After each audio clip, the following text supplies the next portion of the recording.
বিপ্লবের পরে এই প্রথম আজকে স্বাধীনতা দিবসে এখানে শ্রদ্ধা জানাতে এসেছি। দেশবাসীকে জানাই গণমুক্তিযুদ্ধের পক্ষ থেকে স্বাধীনতা দিবসের শুভেচ্ছা এবং অভিনন্দন।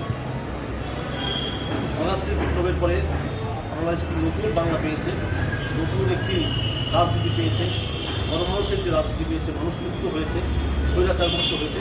আজকে এই স্বৈরাচার মুক্ত দেশে মুক্ত বাতাসে আমরা আজকে এখানে ফুল দিতে এসেছি। আমরা গণমুক্তিযুদ্ধের পক্ষ থেকে জাতির উদ্দেশ্যে বলতে চাই, এই আমাদের যে আগস্টের যে বিপ্লব, সেই বিপ্লবকে সুসংহত করতে হলে আমাদের ঐক্য ধরে রাখতে হবে।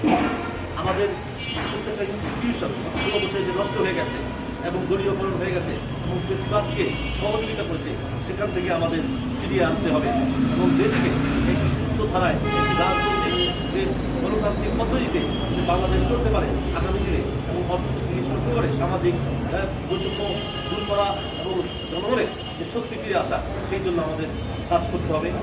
আমরা প্রত্যেকটা রাজনৈতিক দলকে বলতে চাই, গত কয়েকদিন ধরে আমরা দেখছি বাংলাদেশের বিভিন্ন মহলে ষড়যন্ত্র চলছে এবং ঐক্য যাতে ভেঙে যায় সেদিকে বিভিন্ন পায়তারা চলছে।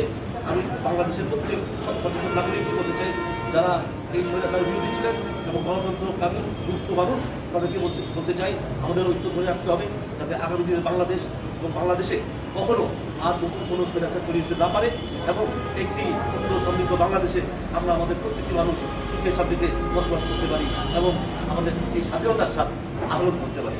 সবাইকে ধন্যবাদ। আসসালামু আলাইকুম।